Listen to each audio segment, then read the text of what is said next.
in Fort Lauderdale, Florida.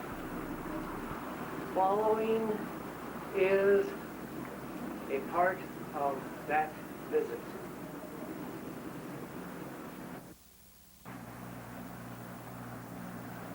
Chuck glass windows. No. Yeah, I got a big 5x5 chunk glass window over my front door in Texas that I had made for in Cincinnati. I remember it. You had it in the family room. Yeah, right. Back there. And I remember it very well. One of the few things I got to keep.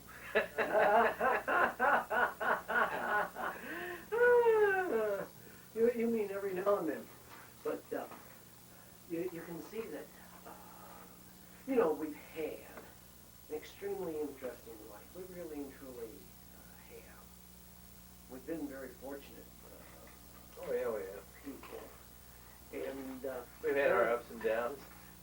oh yeah, a whole lot of ups and downs that we, in a sense, wish we didn't have, but which does occur, and which, hell, you can't do anything about. That's right. On the thing. But, the thing that, trying to remember the different things that we all did. You were born when we lived over there in Newport. Yeah. And I have very scant memories of that because we moved from there when I was 5. Yeah, 1930. 34. Somewhere along. Yeah, 1934. There. Yeah, and you have very scant memories of. I remember, like, Dad's fisticuffs with the guy that, we were driving home and coming up the hills there. And I guess there was a guy standing with his foot on the running board of a car. And anyway, well, the part that occurred, we were coming back from a church picnic. Yeah, I don't recall a church picnic. And the guy pulled in front of Dad when we turned on Park Avenue. Well, up the hill. No.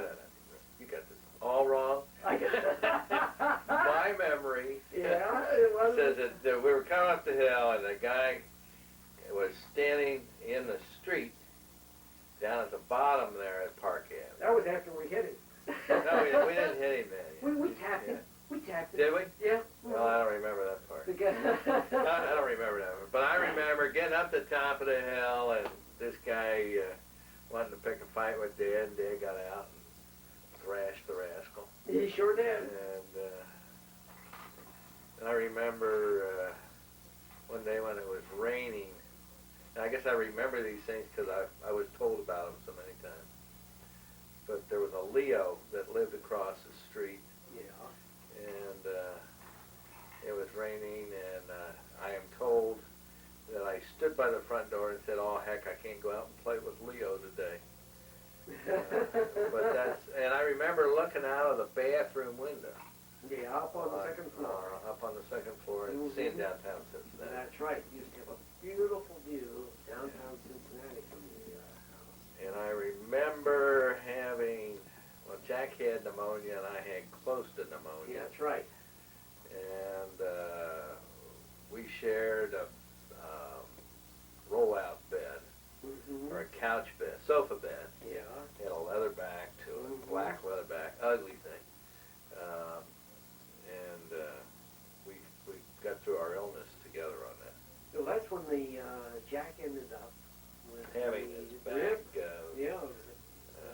lanced or whatever. Lanced on the thing. And that black ugly couch had ended up on the third floor over there in Square Avenue. Yeah. And I didn't realize it.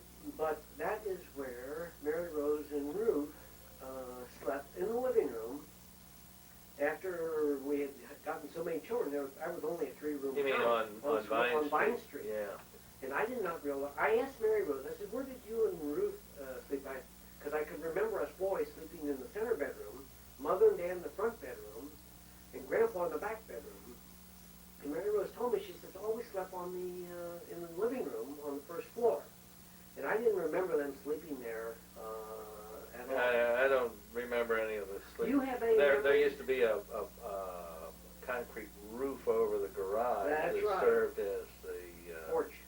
porch there, Mhm. and then beyond that, Pardon me. God bless. Well, on the thing, you remember Grandma Lester? No, I don't remember her at all. Mm-hmm. My grandparents, I best recall Grandpa Lester because he Mhm. lived with us. Yeah.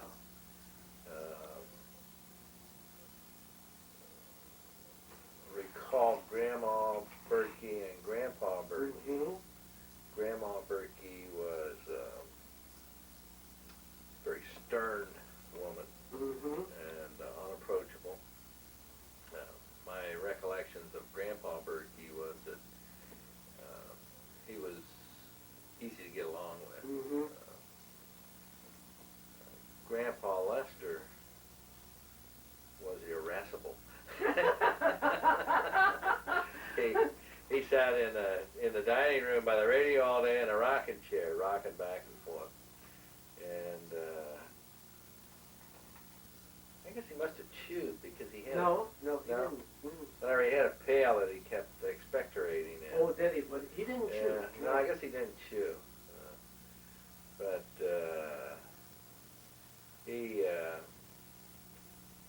he was, of course, he retired when he was 40, though, or something like Well, that. what occurred is that he was a pot licker, which is in the steel mill, Mhm.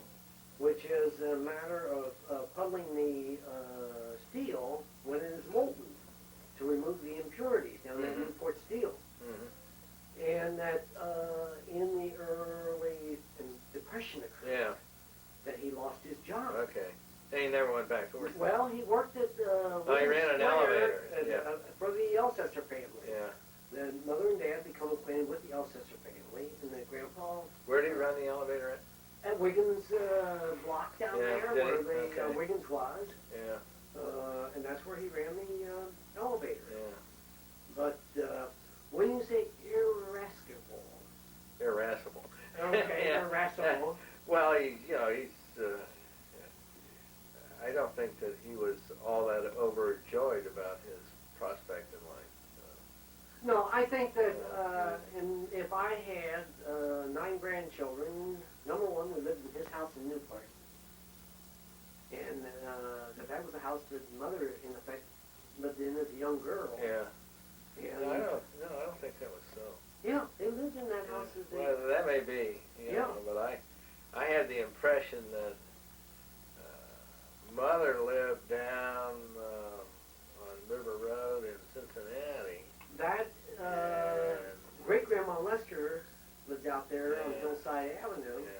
But Grandma Lester, her parents died, and she raised her brothers and sisters. Yeah. And that they may have lived down on River Road, but they also had lived down around Columbia Yeah. and ran delicatessen Yeah. down there. Yeah. That I know where that building. And then they bought the house up there. Ask Gene. Gene can tell Gene you all has this. it all, Yeah, he's which got I all think this is marvelous, documented, really and truly. yeah. But then on the situation, do you remember when we moved from Vine Street? Oh yeah. What's your memories of that? Well, I remember standing in the kitchen Mm-hmm. with I had a little tan coat and a little tan hat,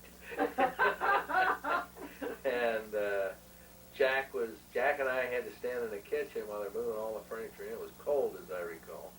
It was in March. Yeah, and to stay out of we just had to stay in the kitchen, stay the heck out of the way. Yeah, because you were what, about that time, 5 years old? And Jack was 3 then. So, Mm-hmm. so we stood in the kitchen and while they did all the moving. But that's my recollection of moving in. Mm-hmm. And then I go blank until about 6 months later when Mother and Dad were getting ready to have housewarming. Yeah. And I always had this fatal fascination. Oh,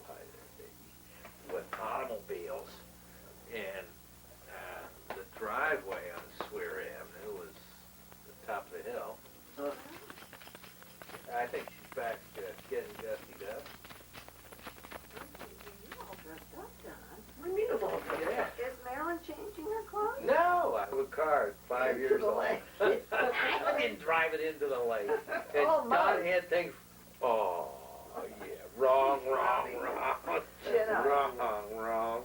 Hey, you wouldn't let Marilyn come back and hear No, her? No, no, she no, she wanted to go yell for her. She can come back Get and hear all yourself my car ready, stories. so that And you come.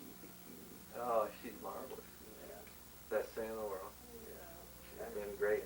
You know, I told Mary Ruth. Learn to drive. Are we on? Yeah, you're on now. Okay. Has this been on the whole time? No. Oh my God! Oh my God! Can't believe that. Jeez. Boy, what you missed. That's like when we were running around and hiding up at, Phillips, and I'm working up to that.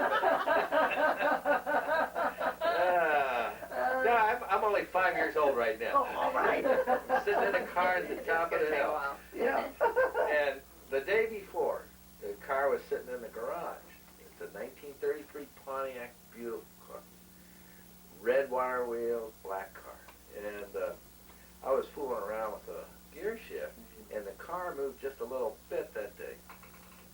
So the next day, Didn't that scare you? Huh? Didn't that scare you? oh, it delighted me. I thought it was great. Hello? And then Yes. Yes. About 4:15. 4:30. I can be ready. Okay, yeah, 4:15 is fine. Okay. Just check Okay. blood. Good I'll enough. go get it. Bye. Okay. What are you gonna do, Mary? You're I'm not just gonna, changing. no, I'm gonna put a sweater, I've got a sweater on. Oh, Yeah. you better And- take a sweater. And I'm gonna So put it anyway, on. what But happened no, with I'm this not changing. automobile then? So there I was, minding my own business, 30,000 feet in the air. No, so I was fooling around with a gear shift, and the car moved a little bit, and that kind of intrigued me. So the next day, this is about 6 months or so after we had moved into Swear Avenue, the driveway went down, like then it was a gravel driveway, and then like this into the garage. But then if you went off the end of the driveway, well, I'm being premature. So I put Jack in the back seat, and we're playing taxi. You know, I'm about to impress Jack. I moved this sucker yesterday. So I pulled on the gear shift, and it didn't move much because yesterday Dad didn't have the safety brake on. And today he did, so I'm pulling that, nothing happened. And finally, bang, you know, and so we started rolling down the hill. And trying I made to turn into the garage. Sucker just, it was too much for a little fella. And so I went off the end of the driveway, right past the apple tree. And Lester was standing down in the backyard. And almost hit him. And he's running after the car. And he tells, at the time, he said, I was wondering which one I should say, Frank or Jack. And even his late wife, the car goes on down, down over the hill. And as it went down the real deep kind hill, of bouncy. oh yeah, it went down real deep. Jack's in the back. He's a lousy tipper. I take him for this nice ride, but going down over the hill, and when it started down over the real steep hill into the lower backyard, the car started up over this way. But there was a peach tree, and the car had a canvas roof, and the peach tree whacked on and tore the roof of the car, but it put the car back down its wheels and on down through the yard. There's a pond down there. And so we're right for the pond. And fortunately, there was also a wall about this high.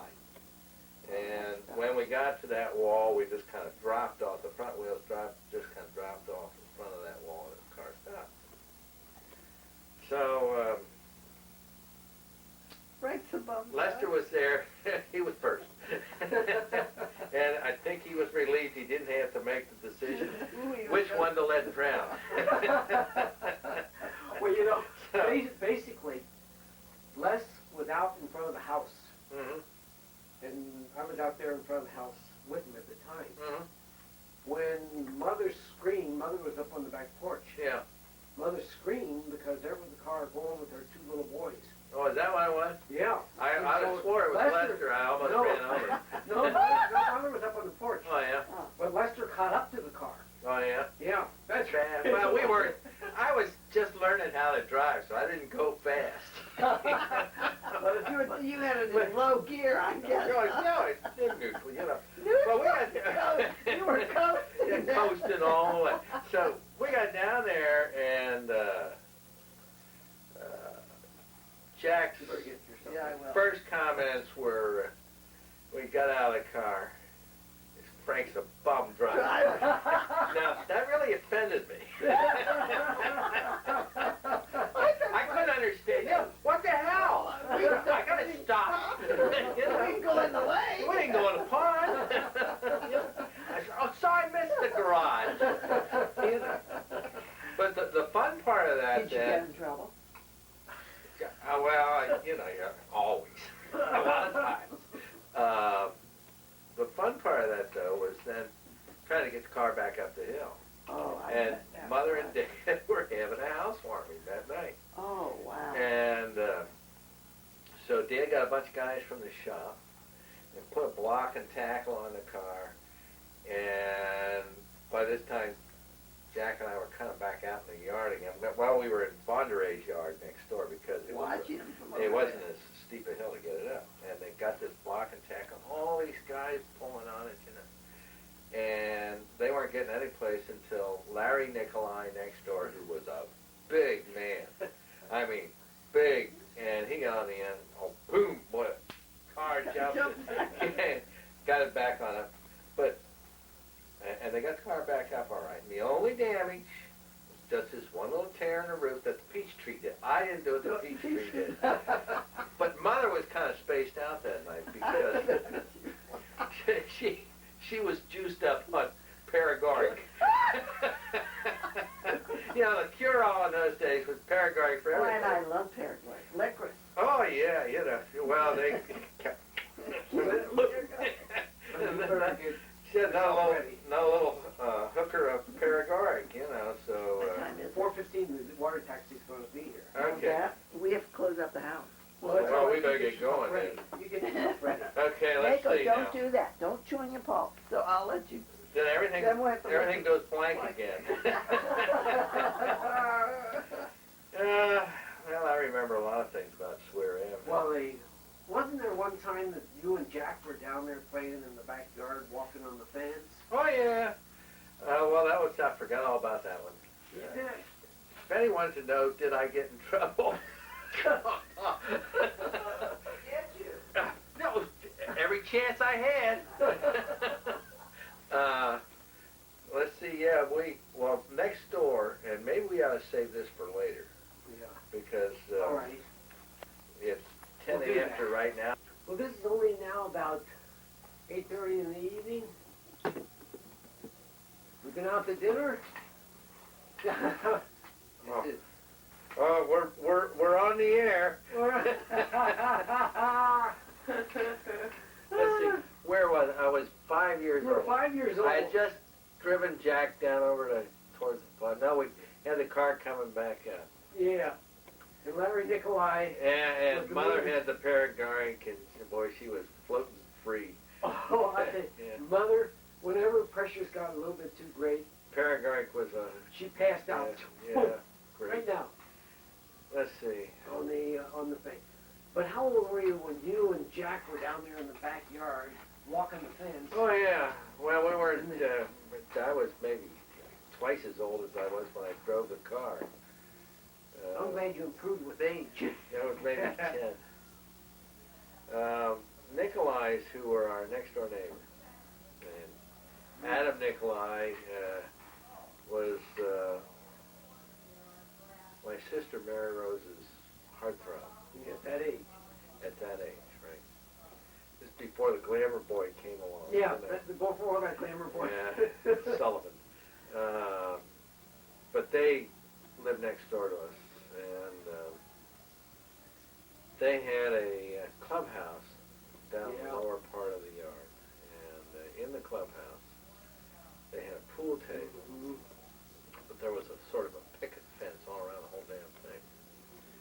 Because they didn't want the little kids next door getting over there and playing pool.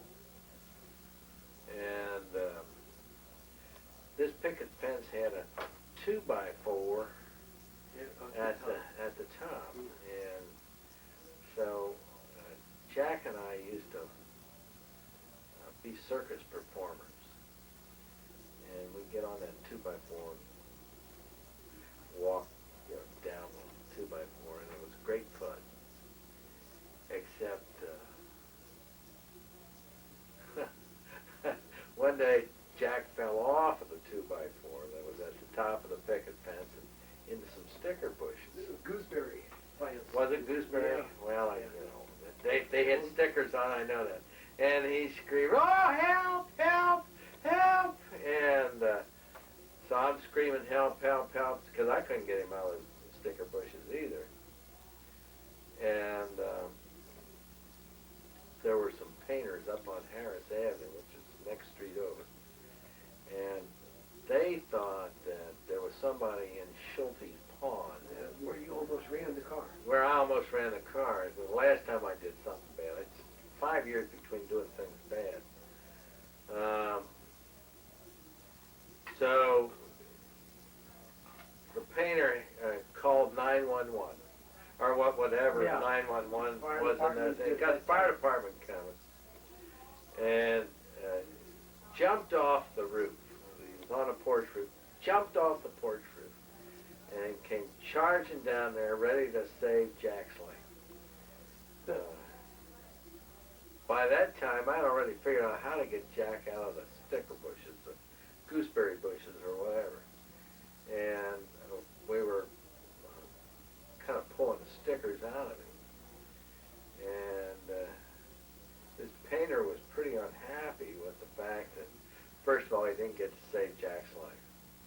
And secondly, that he didn't have any, he was standing there in his underwear.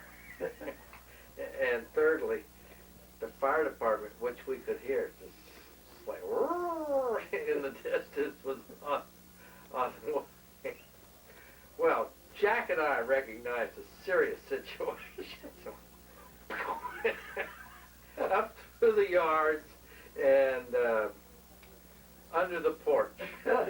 You know, at the back, our back porch had a kind of a little room underneath it, a little window that had no glass in it, and so it was a great place to hide. So we went under the porch and watched this scenario unfold with this plumber with no pants on, no painter with no pants on, and the fire department, and come tromping up past the peach tree that saved them from rolling over, and past the apple tree, and right up over the gravel driveway, and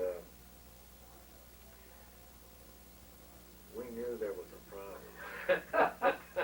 Well, I think that we ought to put in at this particular point that a boy drowned in that lake Oh yeah. about 4 or 5 months before Yeah, something that like particular time. So that the help to The painter had every reason to believe he was going to be a big-time hero. But Jack and I were and the fireman came up, and he started talking to my mother, and I cannot recall how we got out from underneath the porch, or back into the house or anything like that, but I can still see that fireman and the painter coming up through the yard.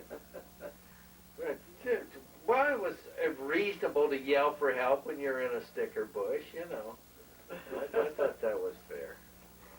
Well, let's see. Well, on the thing, we used to go up to Vineyard Lake in Michigan, and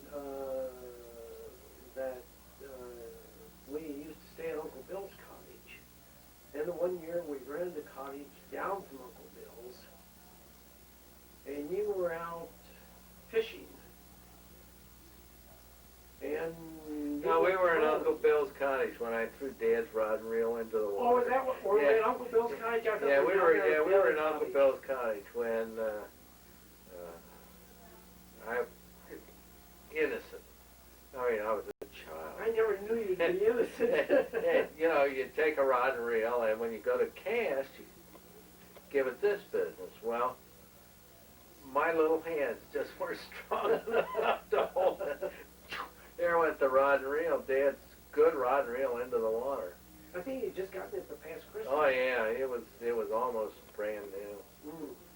and I still remember you diving in after it, but you never did recover it. no, and we went out there and drug things across the bottom of the lake trying to get it out. Found a few old outboard motors and things of that nature. No, well, we never got the rod and reel back. Let's see.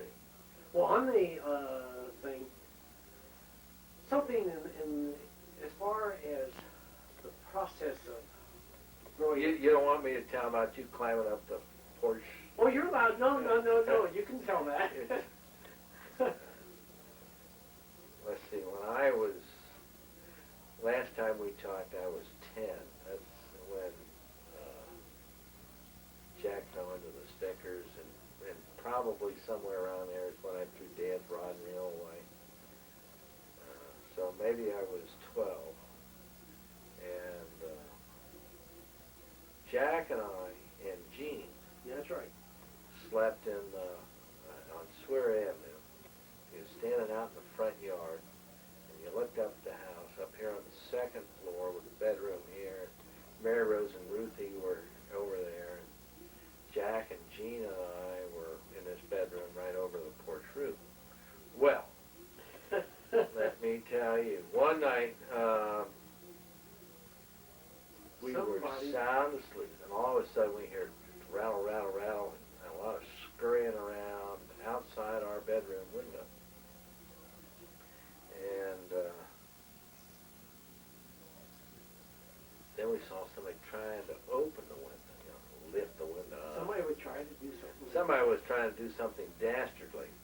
And Jack and I waited inside with our shoes in hand and just proceeded to walk the shit out of this intruder, who it turned out was my brother Don, sneaking in at past curfew.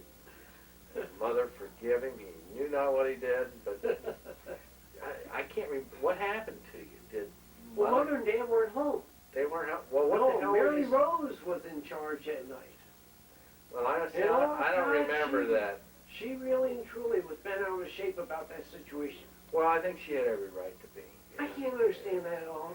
No, I think Mary Rose had, and if Mother and Dad had been home, Oh, if Mother and Dad had been home, I would have it. I can't imagine you trying to sneak into Mary Rose.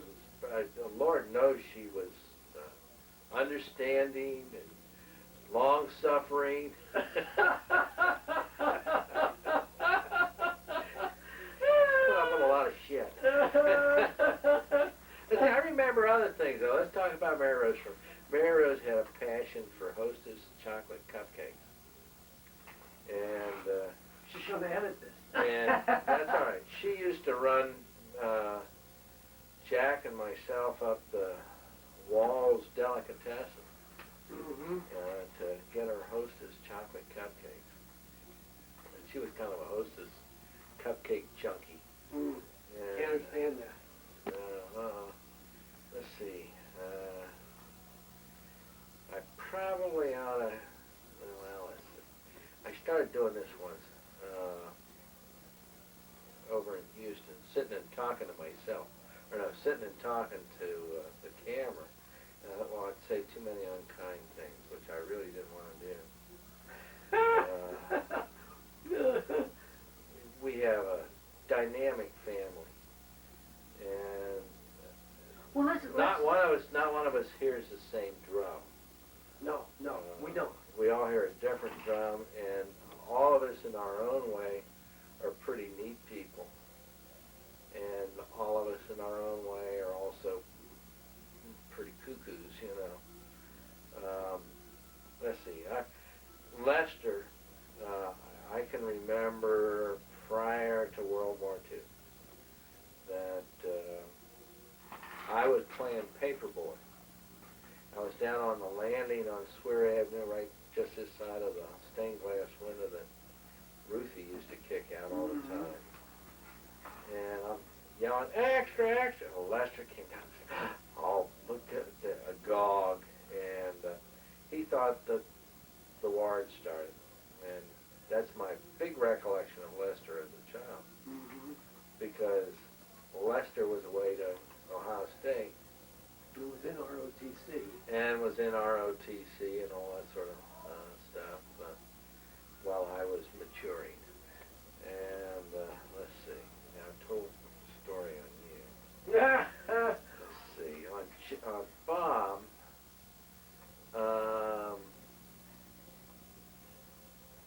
Bob was volatile, and probably because he was volatile, the rest of the family tended to pick on him. Not that he didn't deserve it, but maybe he didn't deserve it. And I can remember one time when Bob got all hostile about something, and Jack and I were in legion against Bob. And This was after we come home from service. I don't recall. But Jack had a ball bat and took Bob's lace. Go! From under him as Bob's trying to go up the steps to the attic. Well, no, basically, it started, now the one time I remembered, but was, I was upstairs in a room on the third floor studying, and all of a sudden, You've been a good old fellow studying. I hear the three of you down in the front yard. Now, Stairwell. by this time, this is out in the front yard. I don't remember that. That you had been playing baseball out there, and that Bob was mad about something. And what had disturbed him, I don't remember. But Jack had the baseball bat, and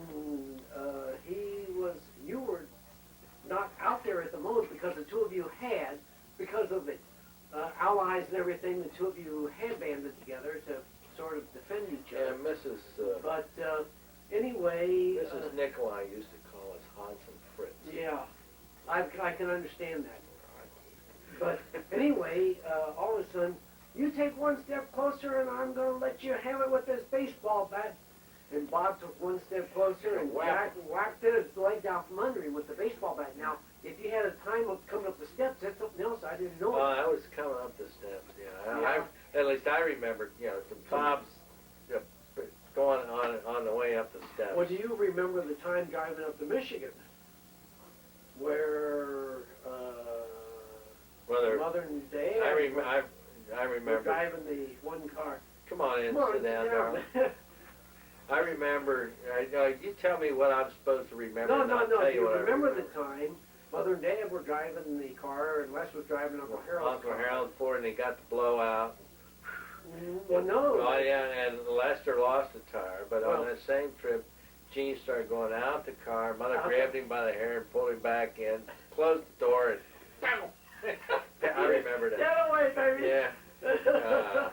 Oh, Mother painted boy. I also remember the seating arrangement in that car, which was, like, we had a picnic hamper that Dad had made out of a fruit crate of some sort. It had metal legs on it, went over the transmission hump, and I sat on this side, Jack sat on this side, and there were a bunch of kids around. I can't remember who they all were. I expect they were all brothers and sisters, but they all sat around on the back there. And Gene was over here on this side when the door went open and he started out the car, and Mother reached around and gave him, pulled him back in. I remember that. Yeah, because Les and Mary Rose and Bob and myself were in In the Ford that had the blow, it was a I tan. can remember the blowout. Oh, it was a tan Ford with balloon tires. Yeah, it had Car. balloon tires. And it blew the tire. And Mother gasped as Lester brought it surely under control to a complete stop. Let's see. Well, on the thing, as far as you try to remember different things as far as different people are concerned. But there are things that, quite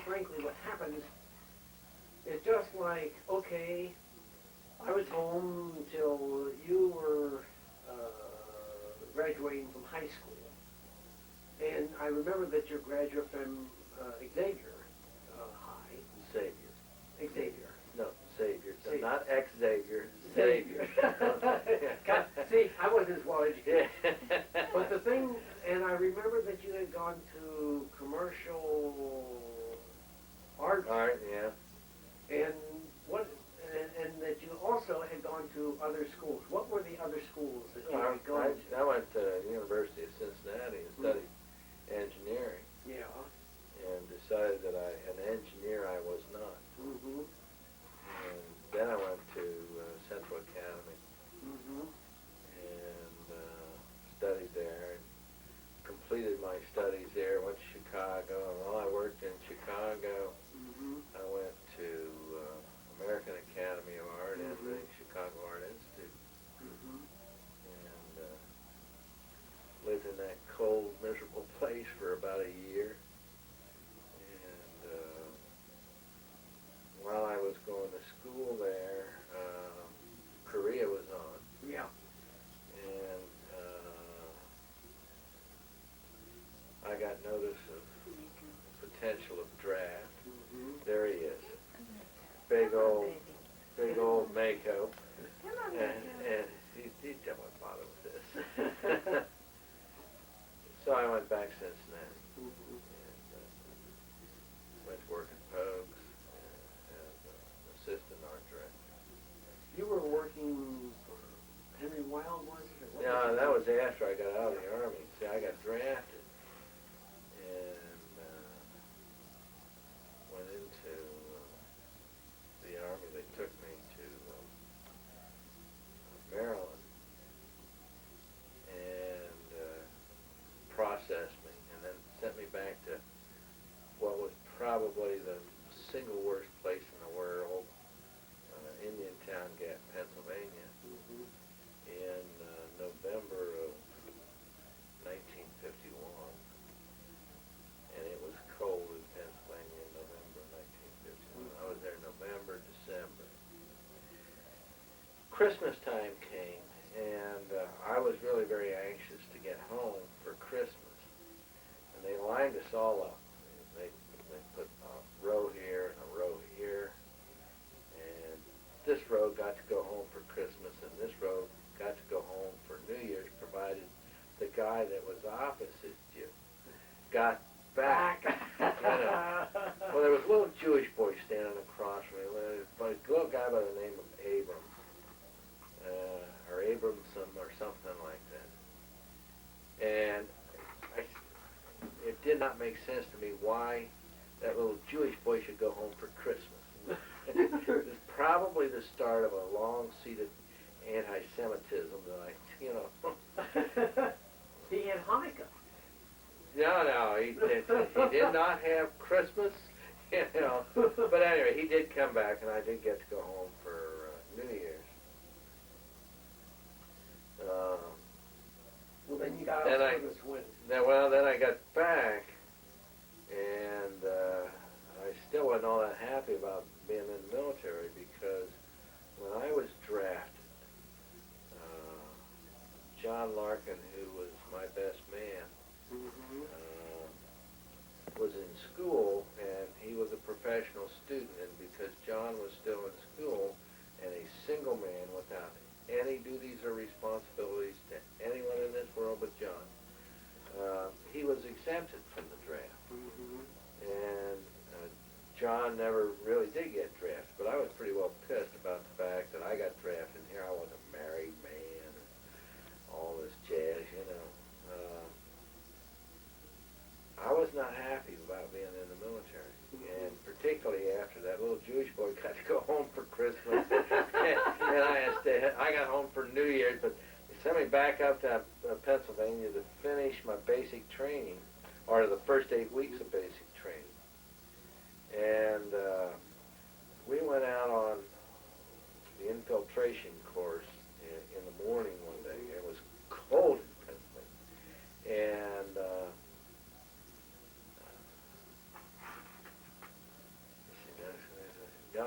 we went on bivouac first. We went out and played Boy Scout out there for a week, and camped out in the dead of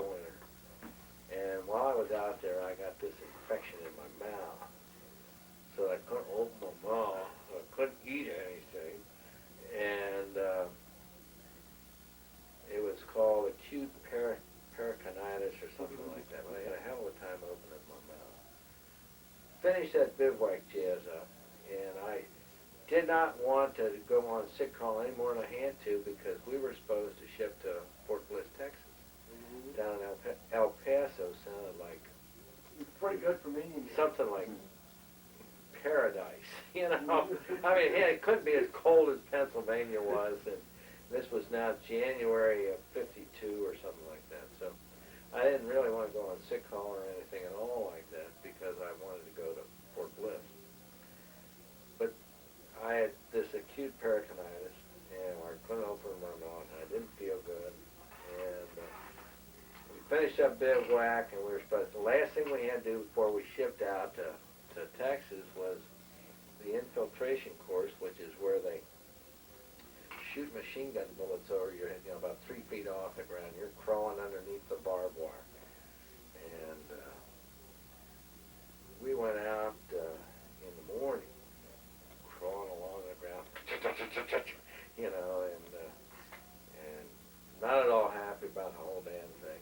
And then we came back, and we got back in time for lunch, had lunch, and then we went to a night fighting course. 1 hour of how to fight at night. Well, the thing you learned about night fighting in that 1 hour course is you don't wear your hard hat because it makes too much noise. You know, tinkle, tinkle, tinkle. So, Sounds familiar. and we had a Lieutenant Brown that was our commanding officer. And we had that course and 1 or 2 other courses. And then that night we're supposed to go back out and go on this infiltration course at night, you know, because at night you can see the tracers going over. You know? And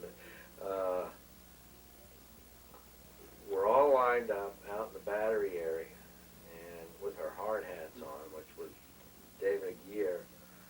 And he said, "Oh, you all got to put your hard hats away because you just saw this movie on you don't wear hard hats when you're going out at night."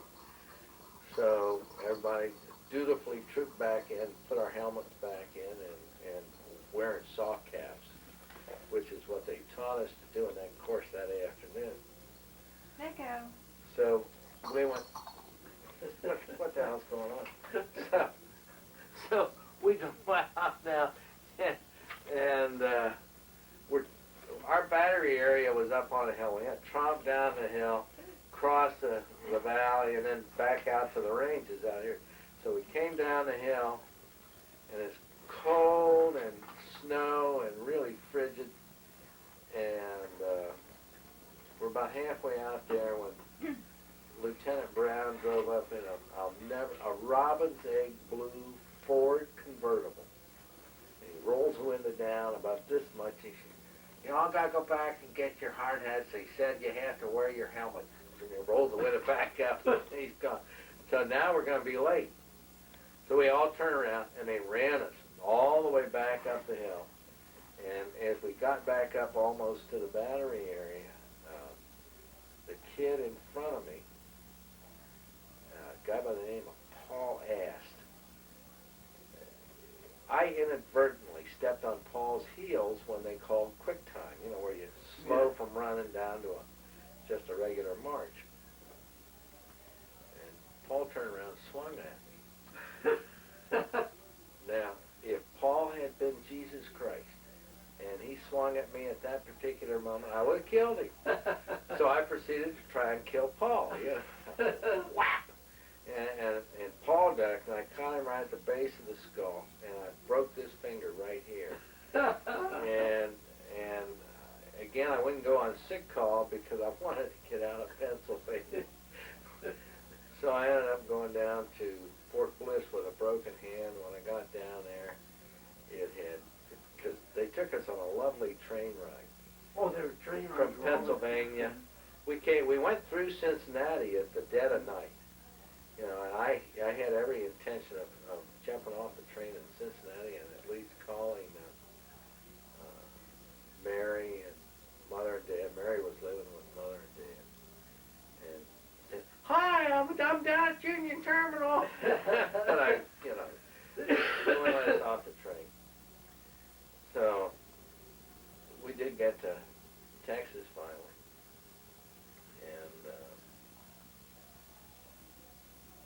up my base. They wanted me to go to electronics radar school down there. But some dumbass sergeant says, no, they got to finish 8 weeks out because I only had 8 weeks of basic training. Mm-hmm. I had to finish the other 8 weeks of basic training. Mm-hmm. And during the time that I finished up the other 8 weeks of basic training, when I finished that, I had a choice of either going to OCS Mm-hmm. or going to the radar school. And if I went to OCS, I could get to be a second lieutenant and make more money. You told me so. And money was kind of a driving factor, so I went to OCS. How long were you in service? Well, when I went to OCS, that meant I had to serve 6 months longer. Yeah. But during the time, they sent me to Camp Atterbury, Indiana, to train juvenile delinquents from New York City Mm-hmm. to be soldiers. And during that time, the Korean thing ended, Mm-hmm. and then they had more soldiers than they knew what to do with. So, as an officer with more duty time coming, you had the opportunity of applying for early release from extended active duty. Mm-hmm. And you could do that if you had 2 years total service in. Mm-hmm. So I figured, well, I'm not going to take just 2 years. I'm going to take 2 years and 1 month in case they change their mind at some future date. Mm-hmm. And so I got out at the end of November. I went in at the beginning of November, and I got out at the end of November in 1953. All right. That was 1953. All right. And you worked with, what was the name of that advertising agency that you worked with? Well, originally I was thinking California would be a pretty good place to sell. Yeah. So we drove across the country, and had a neat Pontiac.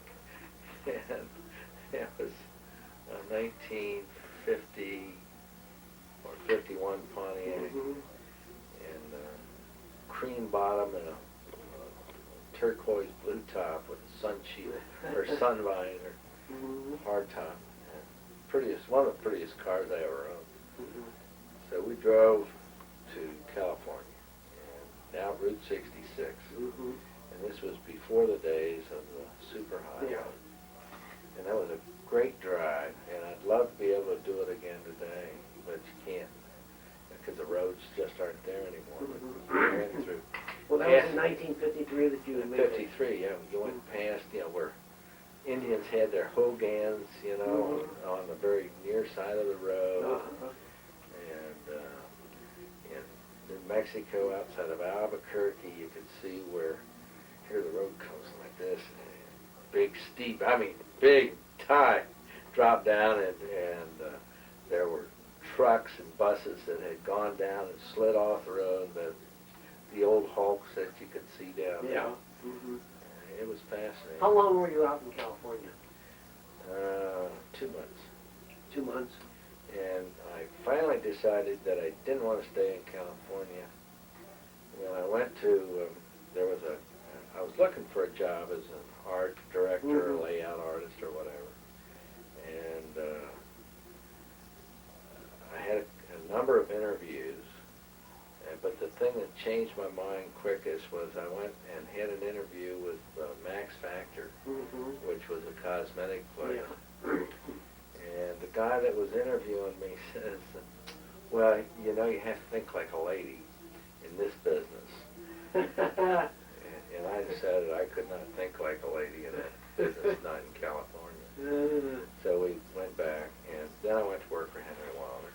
Mm-hmm. And How long did you work with Henry? 3-4 years. About 3 or 4 years. Yeah. Whatever prompted you to go into the contracting? Well, what's more interesting is why I did, I decided that Dad had pretty well climbed all the mountains, and that there weren't any mountains left to be climbed, Mm-hmm. and that I'd go climb mountains elsewhere. And it wasn't until I started laying out a program and getting things together for a brochure for Bertke Electric that I realized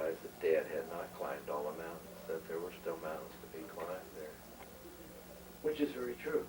Yeah. Truth even as we speak. Yeah, well, this is a situation, you know, that I know that for myself, that I never worked for the family business until I had graduated from college. And my reason was very simple, and that was that Dad had come off the farm when he was 16 with $10 in his pocket, and that he made it on his own. That much? That much. And that I felt that working for the family business, that you didn't make it on your own. And that it was after I graduated from college, I started working, I was looking for a job. And I ended up doing some part-time work working with the tools. And I thought, my God, this is pretty enjoyable. And then Frank Hershey's father, Al Hershey, who was dying at the time, that had a tremendous amount of influence upon me from the standpoint of that he was part of the Hershey family, and that he had been a successful automobile distributor. He had the Packard agency. And he and his partner got into an argument, and in a flip of a coin, the partner took over the business, and then Al went back to the family business. And his experience was that the family treated him as if they were doing him a favor, letting him come back into what he had.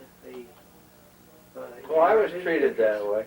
And that he said, you work at it until you make damn sure that you don't want to work at it. Yeah. And then when you walk away from it, that you don't figure on ever coming back to it. Well, I can, that's interesting because I can remember being at Bertke Electric not more than 6 months, maybe a year, when we had somebody, one of my brothers, to this day I know not which one, accused me of shaking my finger at Ray's face. Not to this day, I don't know whether it was Ray Berkey or Ray Kaiser or what the hell have you, but accused me of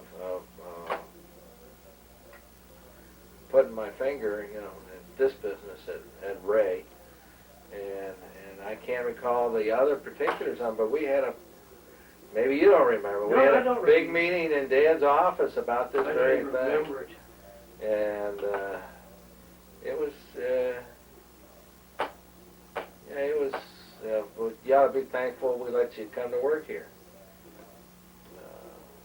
Well, I really and truly. There was a lot of joy working, and I worked at Berkey's from 1961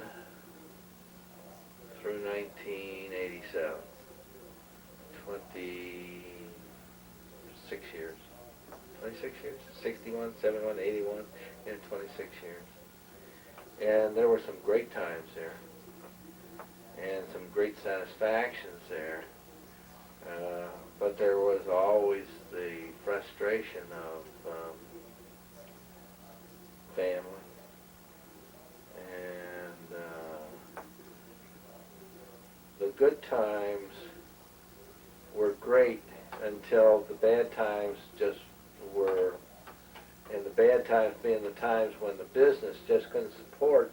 In other words, when the margins disappeared. When the margins totally disappeared, why, we couldn't support as a business the idiosyncrasies of all the people that were there.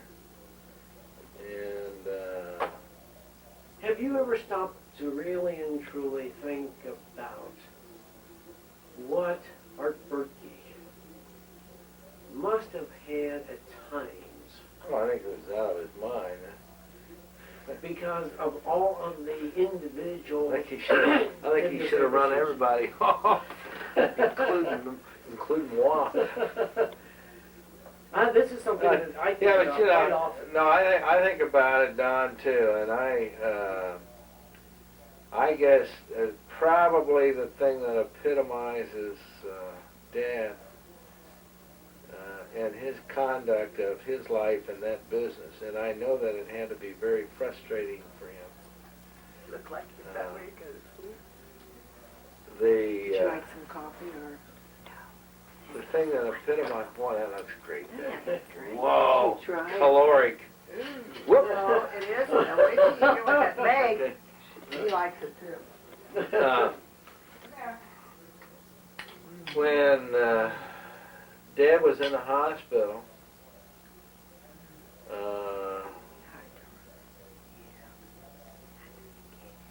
on a Saturday night, I decided I wanted to go down and visit Dad, and Mary didn't want to go.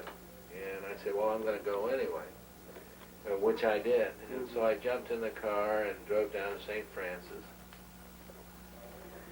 And nobody was with Dad. And so I went in and sat down to visit with him. And we had a nice, he'd kind of be there. You like that? It's so easy to make. It's so easy. And Dad was there alone. Yeah. So we had a nice visit. And he would kind of be there, and then he'd drift away, you know. And then he'd be there again, he'd be lucid. And then he'd drift away again. And we talked about business, you know. Talked about how the jobs were going, and I can't recall which jobs we had going at the time. But during the time I was there, I'm sitting like on this side of the bed, his bed's there, door out into the hallways here. And I saw Don McCarthy, who was a classmate of mine and became a priest, walking by with his collared garb. And, hey, Don! And because I had not seen him for a long time. So Don came in to visit with us. And Don's father, small world, Mr. McCarthy had worked with Bertke Electric Company. And for apparently a number of years. Well, one of his father's greatest pride was that Art Bertke had worked as his apprentice. Is that what it was? That's right. And that Art Bertke became a major contractor. Yeah. Are you talking about the Archbishop's father? Well, Oh, yeah. yeah. Yeah, it was. Yeah. But Don just got to be a Monsignor. But Don was just a priest in those days, Father McCarthy. Yeah.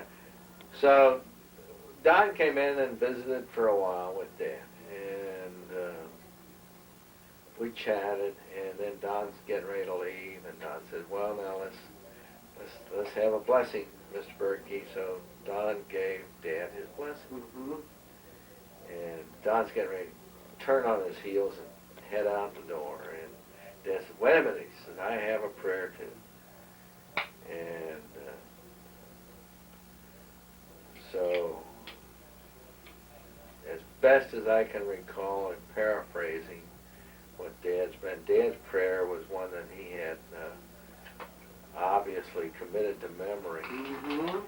Lord, teach me to be tolerant and patient and understanding and all of the things that I was not, and to this day am not, you know.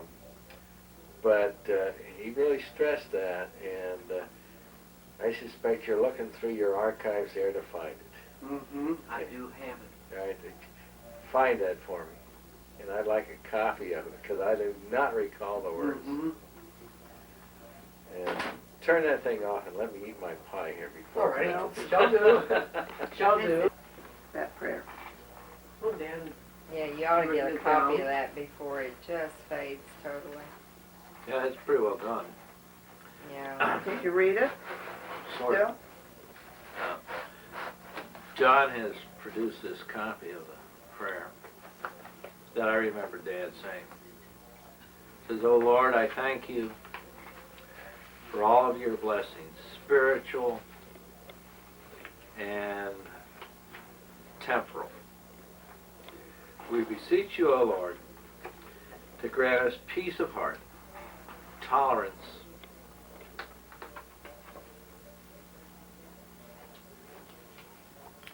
And the folding of the paper destroyed some of the. Yeah. And understanding. Dad. He was a terrific man. Yeah, I'm gonna send this to Mary Miller. This is it's really, And I Christmas said, with Dad, what the I Irish would have done. like the instead prayer of that the way you it say, was. Yeah. but I When don't. Christ child was Remember. born, you know. Would you mind writing it Yeah. for me? And that he did do that. Honey, man, And- wait, no. Yeah. And that Let me go clean it and get he these in was my- clean them up, huh? a remarkable gentleman. And from the standpoint of his tolerance that he had towards all of us boys. He was too tolerant. Yeah, He when you was really too get down patient. to it. And, were many too times- understanding. Yeah.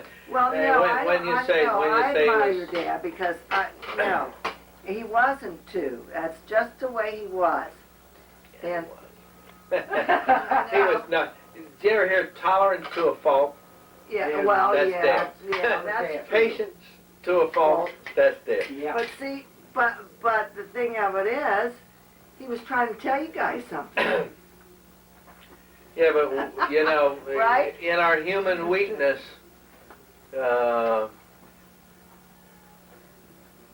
you don't necessarily learn But- by well, that yeah, degree of understanding. I'll take it. No, ma'am. Let me. No. I think that actually, Oh, the dog's going I think because your dad was so much, and he was, Marilyn, he was like they say he was, that I think he was trying to tell you fellas something. You can be like this too. You know? Well, he did not preach to us. No, he did. He set the example that That's he right. wanted us to follow. Exactly. He set the example that he wanted us to follow. That's There's no right. ifs, ands, or buts about that. Exactly. Now, whether we're intelligent enough to do that, Well, the fact of the matter is we aren't him. no. That's none right. of Well, us. and No, you'll no. never be as far as And that's we'll never be. concerned. Nobody's and, ever and, like and that. ought not to try to be. No. But he was a hell of a man. Yeah. And I got along good with your parents, period. I mean, your mother too. well, I I mean, can tell mother, Oh, now listen, Frank. They were all like this about mother. See, Were they mother, all of them? mother did not have the patience and tolerance that Well, Dad that's right, and I can well understand it. had. So maybe she overcompensated for the I think she did. disciplinary and Oh, it was. Well, no, she was yeah, the one because yeah. Dad was always working out, Frank. Yeah. He was. He had a family to support, a big family, and Well, I like this story. It's talking about big families. I want to change the subject for just a minute. Because my Aunt Mary had a particular affection for you. myself. Mhm. It worked to my disadvantage with my brothers and sisters. They, as a matter of fact, to the degree where they said, well, your initials are FHB. That means your family holdback. Oh, okay. I used to go over to Aunt Mary's for a week in the summer, you know, and stay over there. I knew you were her favorite. And one time, I guess maybe a year or a year and a half after Ann was born, I hear the story, or heard the story. Aunt Mary was at the house. Aunt Mary used to come over and help Mother do the laundry on Mondays or Tuesdays or On Mondays. Mondays on the laundry and Tuesdays on the Ironing, yeah, because you know, ironing and washing and ironing. back in for- those Oh, that was a that was big Monday time was project. It Friday, took Tuesday 2 full was Saturday. days. Yeah, You know. that's the But Aunt truth. Mary did come over, and for which she was reasonably compensated, I'm sure. But she came over and helped, and so on sometimes she would stay and have dinner with us, and on sometimes Uncle I George was going to would say, did Uncle George come over? to would you? come over, Well, we and lived in Newport, that's why Uncle George would always be there. but this was not in Newport. This was on Swear Swear, Avenue that's right. because Ann had been born, and Aunt Mary made the comment to Mother, and Aunt Mary had the good fortune or misfortune, depending upon how you look at it, of having never had any children. And Aunt Mary had made the comment to Mother one night or one time when she was there that, Francis, you've not had any children for a year and a half now. Well, what's going on? and Dad, in his tolerant, patient way, said, well, Mary, we found out what was causing it. And we stopped it. I remember Mother saying we Well, did did everything you- backwards. Everything was backwards in those days. When you shouldn't far be as the doing rhythm. it, you know, rhythm.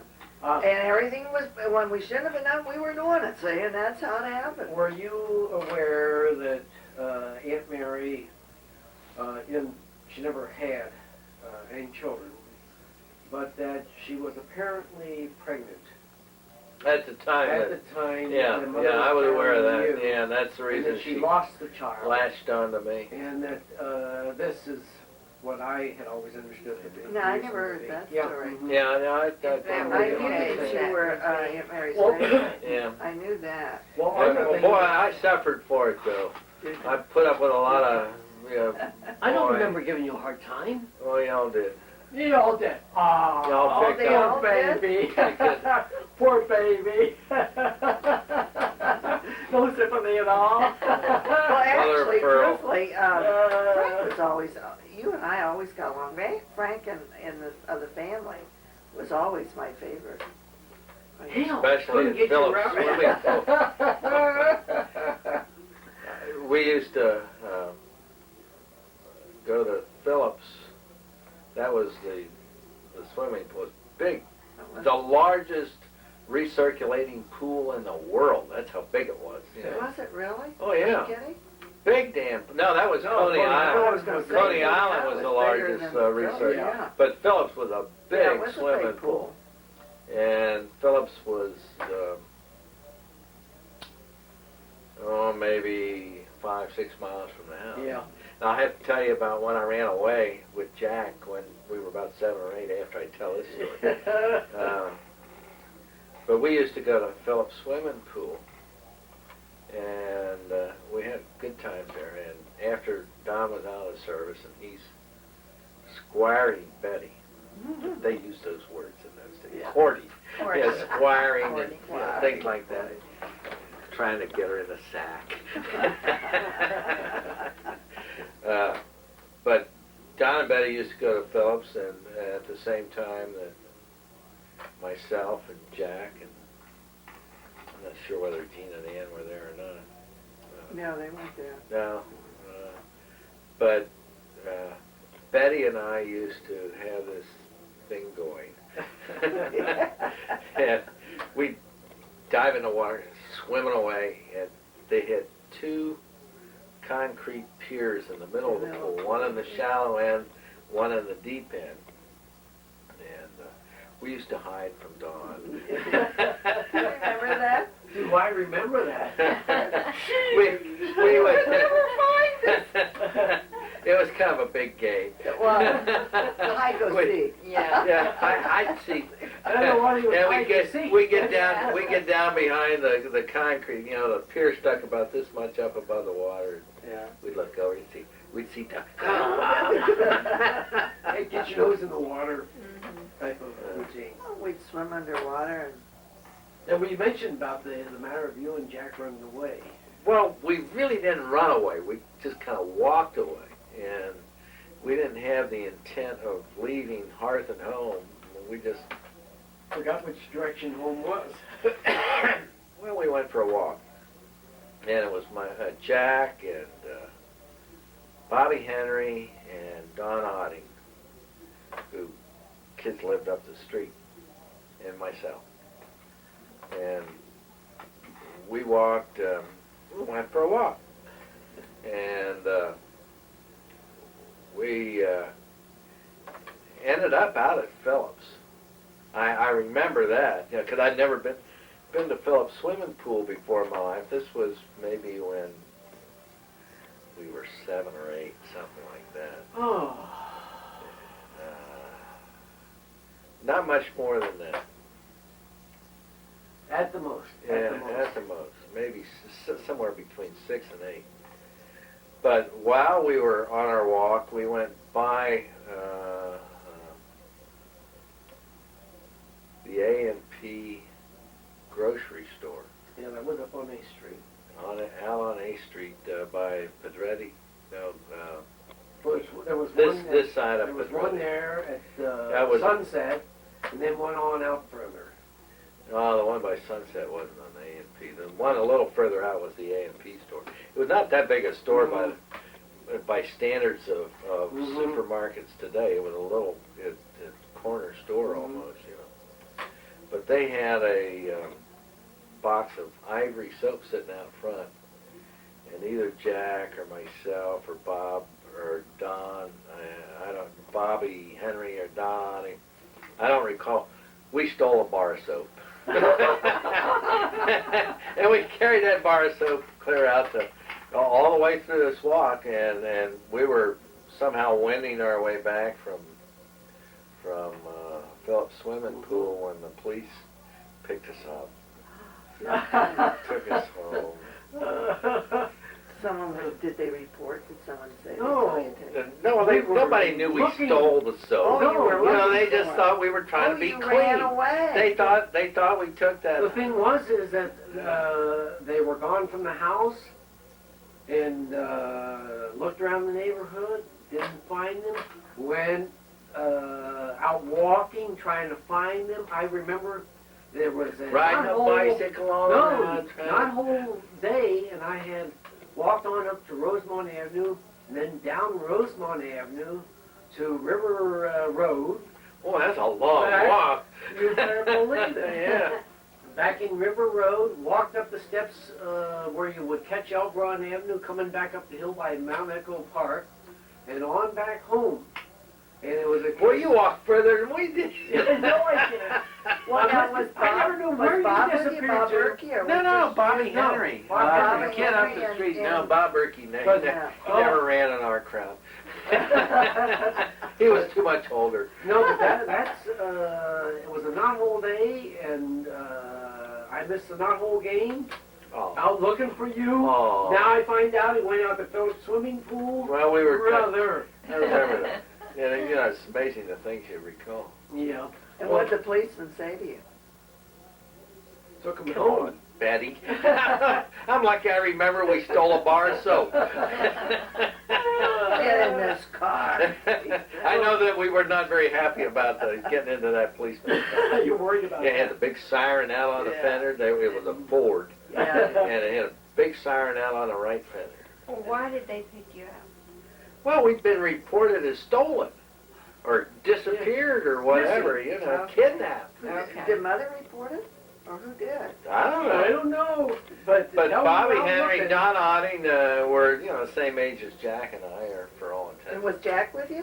Oh, yeah. The I think he's the one that stole the soap.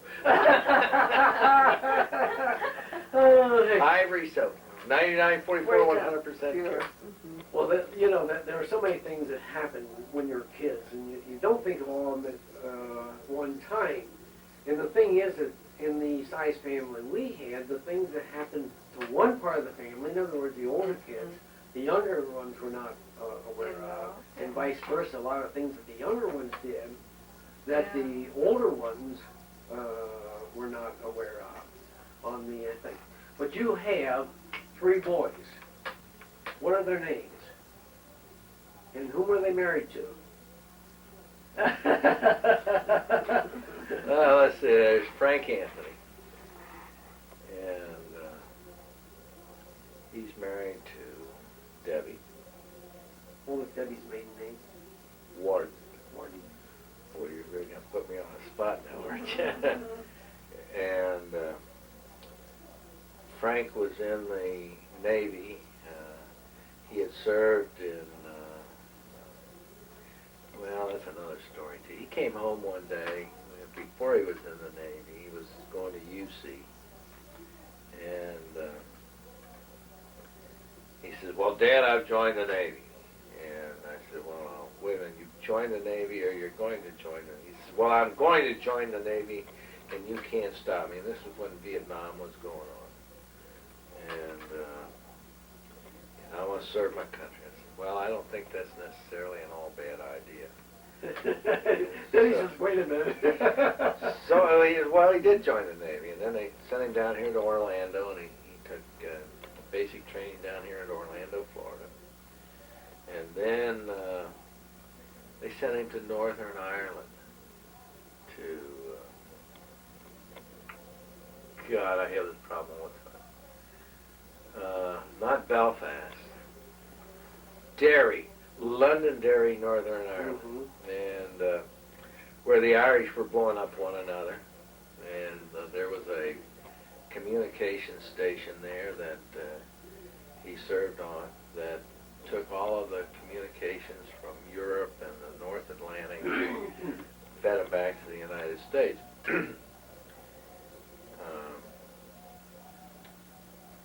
But he came home from Northern Ireland for reassignment, and he was going to school in Maryland. And somehow, and I never did find out how he met Debbie, but he met Debbie somewhere along the line, and they became enchanted with one another.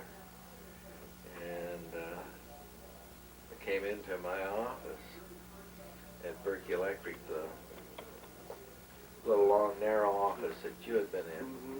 I said, well, we want to get married. I said, oh, well, that's, I said, that's okay. I said, but have you figured out how you're going to solve your first argument? Oh, well, we're never going to fight. Famous last word. So they got married. And then he went to Hawaii. Came back from Hawaii to Memphis, Tennessee. And somewhere between going to Hawaii and coming to Memphis, Tennessee, they had Kate. And Kate will be 16 on July 20th of this year. And then while they were still in Memphis, Tennessee, they had Carolyn, who will be 14 this year. And then they went to Argencia, Newfoundland. And in Newfoundland, they listened to, Frank's job was to listen to everything that was going on the bottom of the ocean floor, I think. The bottom of the ocean floor. Yeah, they tracked, all the activity in the ocean up in Newfoundland. Submarines and ships and... You mean they had those up there? Oh, yeah. Were they? I mean... Oh, no, they had listening devices. Yeah. And they could pretty well tell you what was going on. I think this is what he was doing. Because he's never really told me, but... Was it very secretive? I Oh, mean, he yeah. wasn't able Yeah, to- it was a listening post for determining where naval vessels were. And, of course, we, at that time, still had a big match going on with USSR, with Russia. And it was something. But he was in Newfoundland. And while they were in Newfoundland, they had Ryan, who was going to be, I think, 11 this year.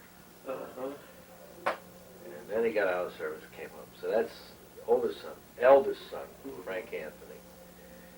And second son is Charles Arthur, Chuck. And Chuck, let's see, Frank Anthony is going to be, I think, 39 this year. Chuck's going to be 37 this year. Chuck... I bet you they are. I had No, to wait, look now at Frank, I have to Frankie look was at my book. born, Right after Yeah. Joe. was it Joe? Yeah, Yeah.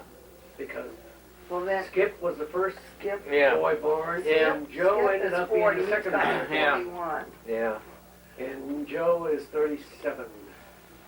He is 37 Born in in the end. 53. the When end of was, this when month. was, He'll be 37 when the was end of this Frank month. born? What year? I have to The go only way look- I can remember. I have to go look at my book. Wait, That's the only way I can remember. But in any event, then Chuck's second son, and Chuck I know is going to be at least 35 this year, so Yeah. that makes Frank 37 or 38. Yeah, something Frank, like Frank that, is yeah. going to be right around 37. I think he's more Joe's age. Yeah. Yeah. And Chuck married a girl by the name of Annie Enghauser, Mm-hmm. a nice little Irish girl. Yeah, real Irish. Yeah. Annie's a very sweet, soft-spoken girl. Mm-hmm. And let's see, I didn't tell you. I told you about Frank's children, Kate and Carolyn and Right. Ryan. Well, Chuck and Annie have one son whose name is Jacob, Mhm. and Jacob is now 3 1/2. Mm-hmm. My third son was Daniel Michael Bertke, and Dan was named after Dan Tellem, who was Mary's sister's husband, Mm-hmm. who is now chairman of the board of Lockheed Aircraft Corporation. Mm-hmm. He married the little girl that lived across the fence on Michael Drive, Lisa Miller. And just last November 14th, they had a little daughter after a lot of effort. A lot of heart. A lot of times. Well, I mean, she went through a lot. Oh, I know. Pregnant. Jenna Marie. Jenna And Marie. Jenna is just a sweet little child. She did not cry that much, at least not when we were there at Christmas time. I was impressed with Jacob at Christmas time. Ability to comprehend the computer at 3 1/2 years old. Mm-hmm. You know, he really got right into it, didn't he? He's something else. It's amazing the younger people through the game playing with Yeah, these computers videos. and everything that they really are way Oh yeah, ahead. you know, and I figure that if they're not computer comfortable, Yeah. they're going to be in deep trouble. They're Yeah, going to be you in know. deep trouble. There's no two ways about it. Well, you're living out in Texas now. Houston, Texas. Houston, Texas. I moved to Houston in October of 1987, Mm-hmm. and I now work for Fisk Electric Company. Mm-hmm. And the reasons for leaving Berkey Electric Company were many and varied, but it boiled down to principally the fact that the company was really on hard times. And Jack came to me one day and said, well, you know, the company can't support both of us, and which was certainly true. And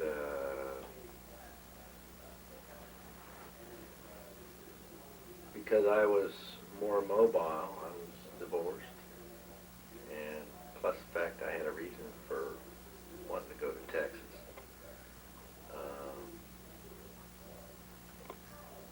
We decided that I'd see if I couldn't find something, and which I was successful in doing. I went to work for Fisk Electric Company. Well, you devoted a number of years to the National Electrical Contractors Association. And you served how long as the District 2 Vice President? Well, let's see. I was elected. Well, first of all, I served a number of years in various capacities in the Cincinnati chapter. As secretary, as vice president, president and governor of the Cincinnati chapter. And all that while I worked on the Labor Management Committee.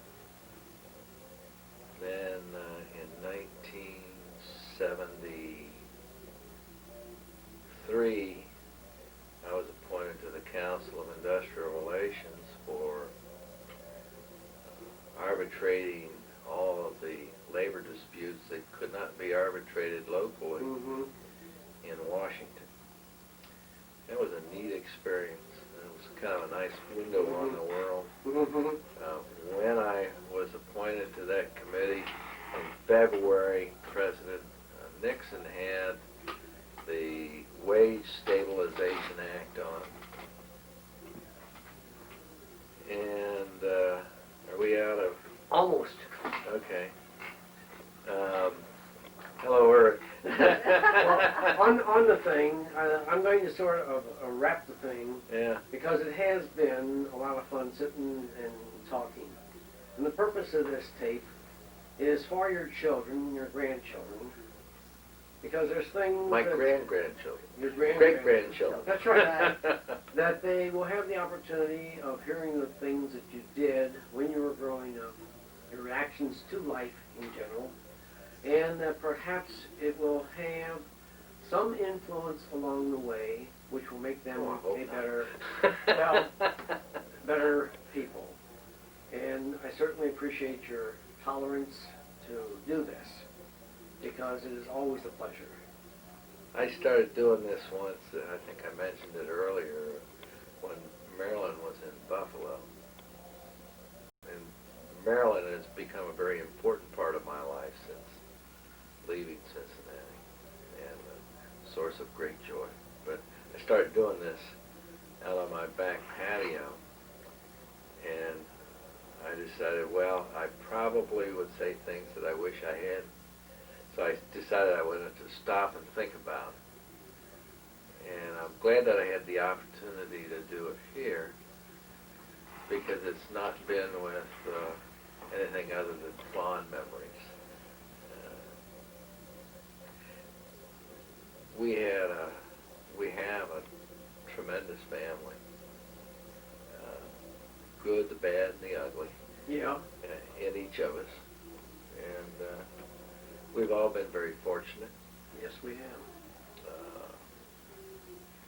I'm very thankful that I had all the neat opportunities I had.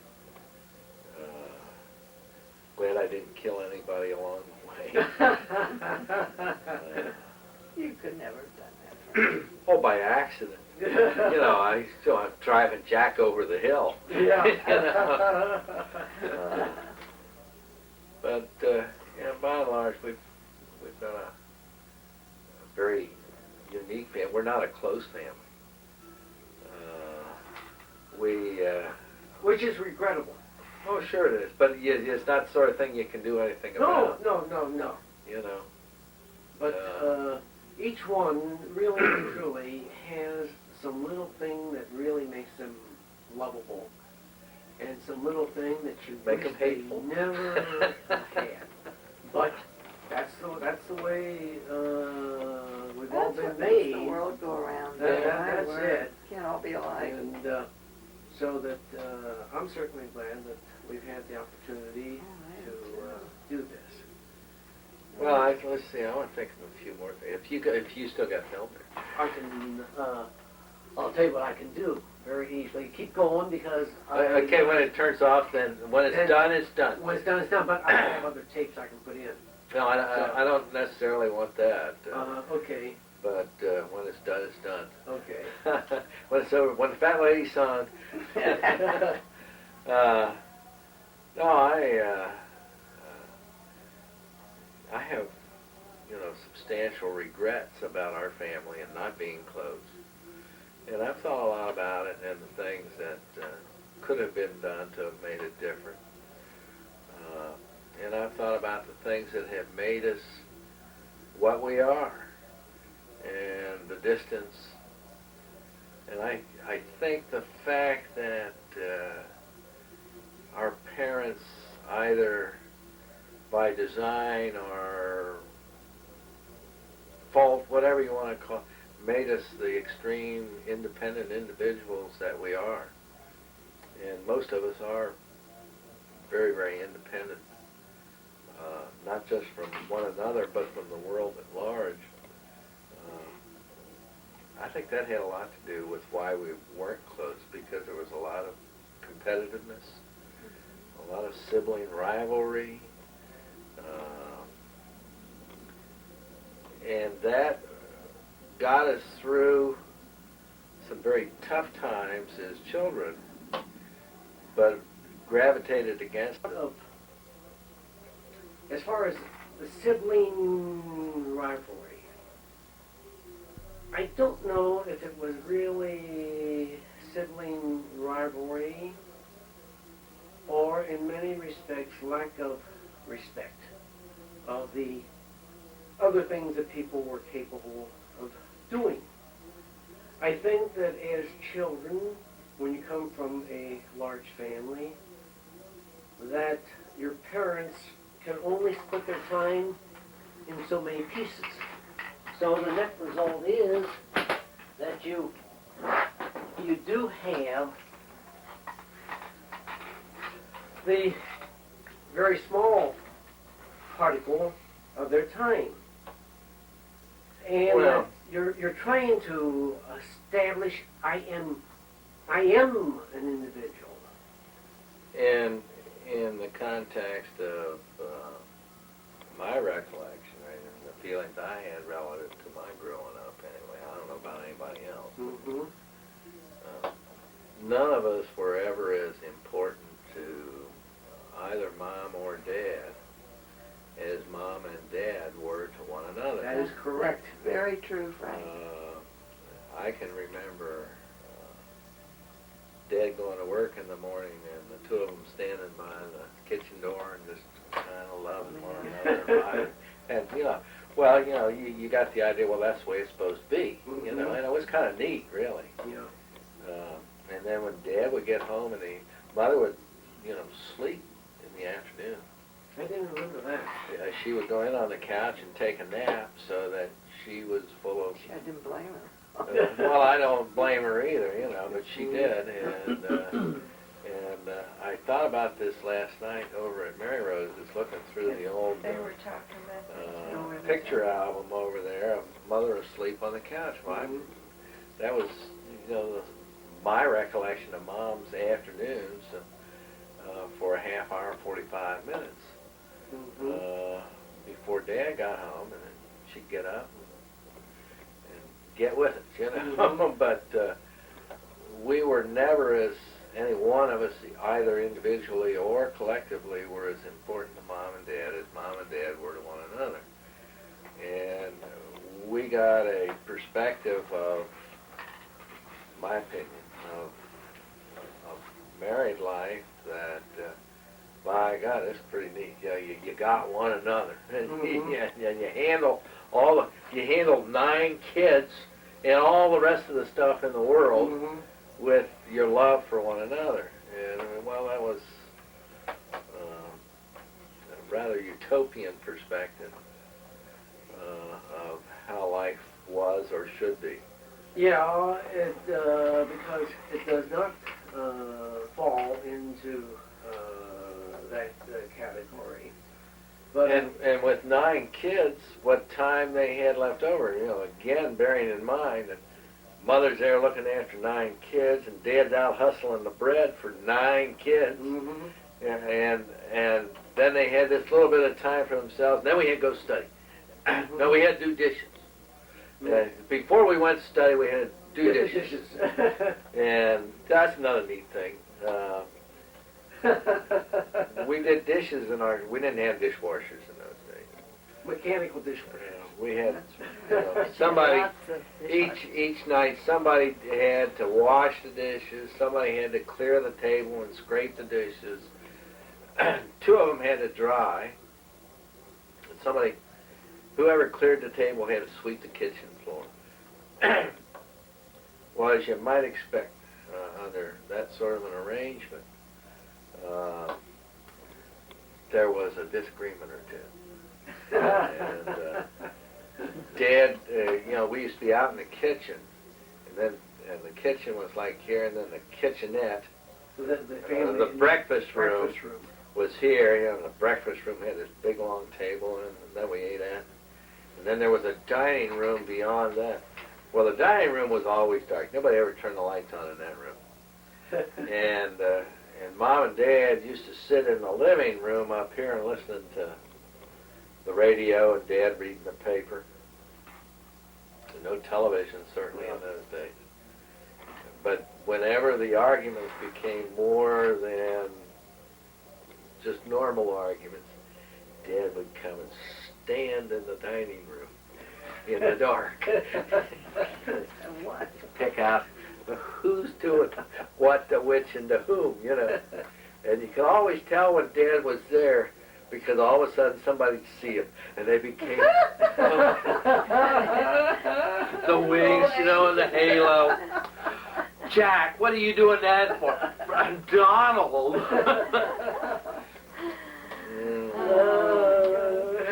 But Dad was, you know, Rose has the same memories of Dad standing in the dining room and observing the shenanigans. Oh, yeah.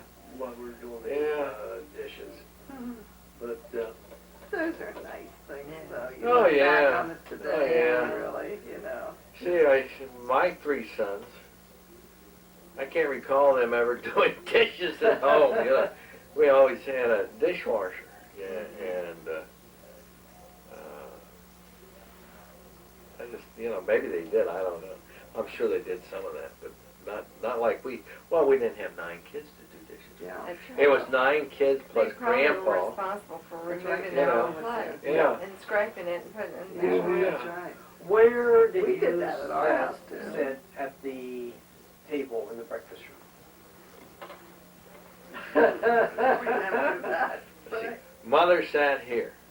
Yep. Dad sat, no. Dad sat here, Mother sat here. And Grandpa sat where? Grandpa sat down here, and there were a whole bunch of kids around the rest of the table. I think I was on this side in the middle. I don't really specifically recall. Everyone had their own seat. They always sat in the same place. Pretty much so. Grandpa always sat down here, and Grandpa was perfect. All right, right down here. It was a long table was as long as this room Right, is I wide. remember that. I Yeah, remember yeah. that. And Not only Well, in Maryland, she had 11 children. Mother had 11 Yeah. children. She bore 11 children. one died at birth, and one died at 6 months. Yeah. Well, And then I Arthur- came along right after that. Well, Yeah. no, see, Arthur He died. died really at birth. He lived. Well, no. No, Arthur he was pretty died. near at birth. Arthur died when he was 6 months old. Yeah. And Michael Michael died. was the next child, Yeah. and he died at birth. Yeah. Do you realize there are 9 living children Yeah, this. They're still alive, too. and the Yeah. spouses? Yeah. 34 grandchildren and the spouses, and there's about 34 great-grandchildren, and that we have not lost any of them since about 1928, and this is 1991. And I knock on wood whenever I think about it. Yeah. That's true. Yeah. We are an extremely fortunate family. Now, Ruthie, we have this one sister who had encephalitis when she was 10 months old, who is an invalid. And Ruthie now is 68. Yeah. God. Lester is 70. Mary Rose is 69. 69. I'll be 67 in August. Bob is 65 now, and he'll be 66 in He was just November. 66. Yeah. You'll be, what, 62? In July. In July. And there was the 2 between me. That's Yeah, right. That's where You and Michael Bob. and Arthur were, or Arthur and Michael. Arthur and Michael. And I was premature. Mother used to tell me that when I was You born, were? oh yeah, I was 2 months premature, Oh, really? at least 2. She used to tell me that when I was born, I was so small that she could put my head on her arm, and I wasn't long enough to reach the crook of her arm. That's how small I was. How much did you weigh? Do you remember? God, I didn't get on a scale.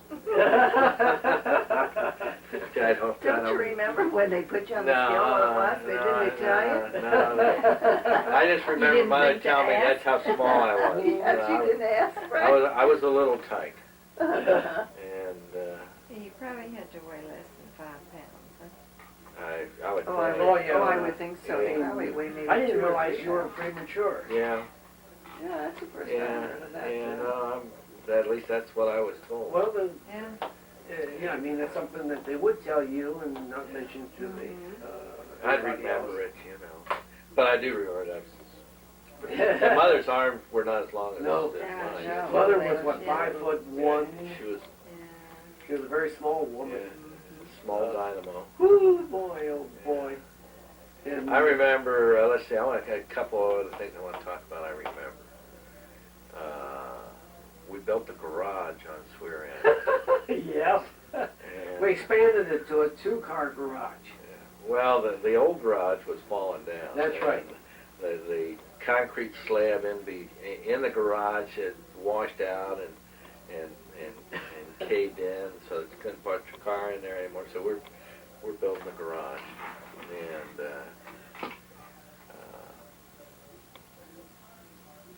our duties were to help build that garage after we got home from school every day. After school, we had to work on that garage for a while.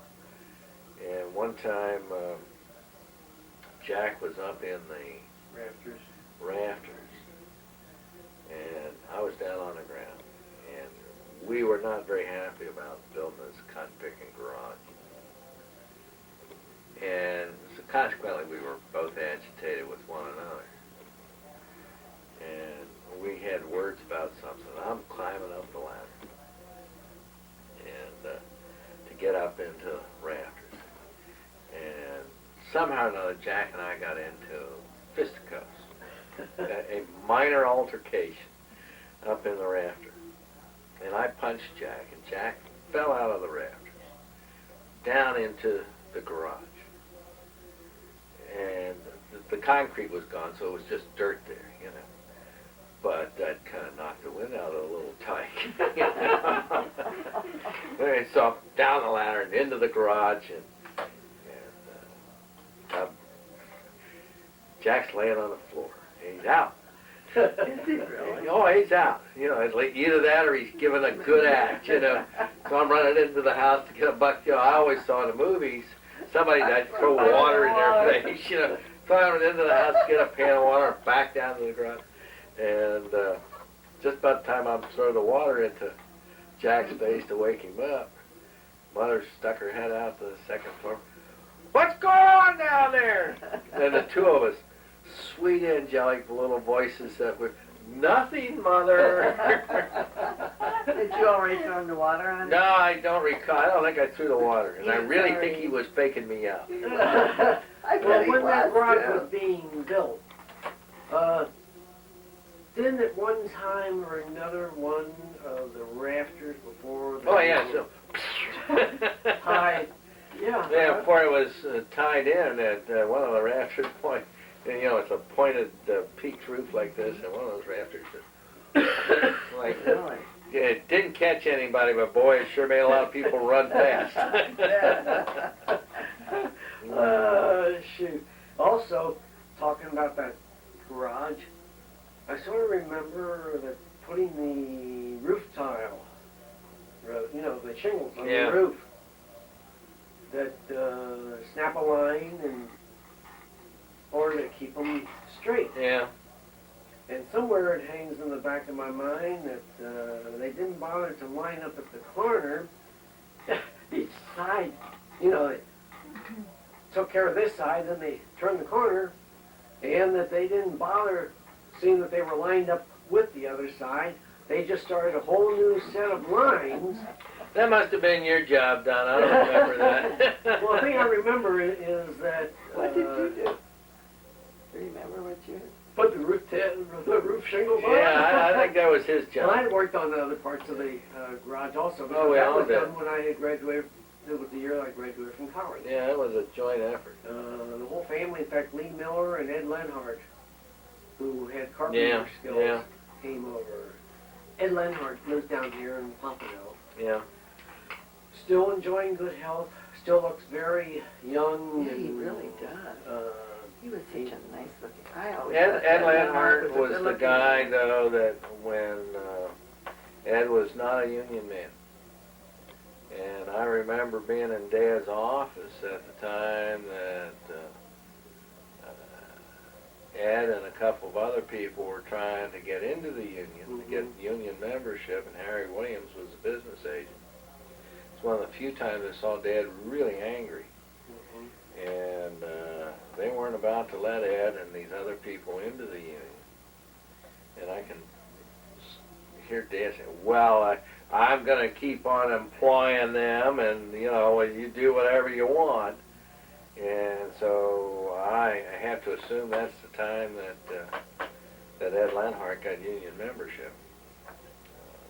And I know that there were a number of men that Dad had as employees. Went to bat for.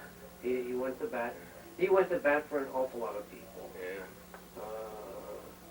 He really and truly extended himself in the interest of others on the thing. But oh, it's a great life. Well, anyway, I guess now I'll shut this thing off. Well, Frank, it has been a pleasure making this tape with you, and I hope that your children and grandchildren and great-grandchildren enjoy it. If you want another copy, you know where the master is. All you have to do is pay for it. God bless you.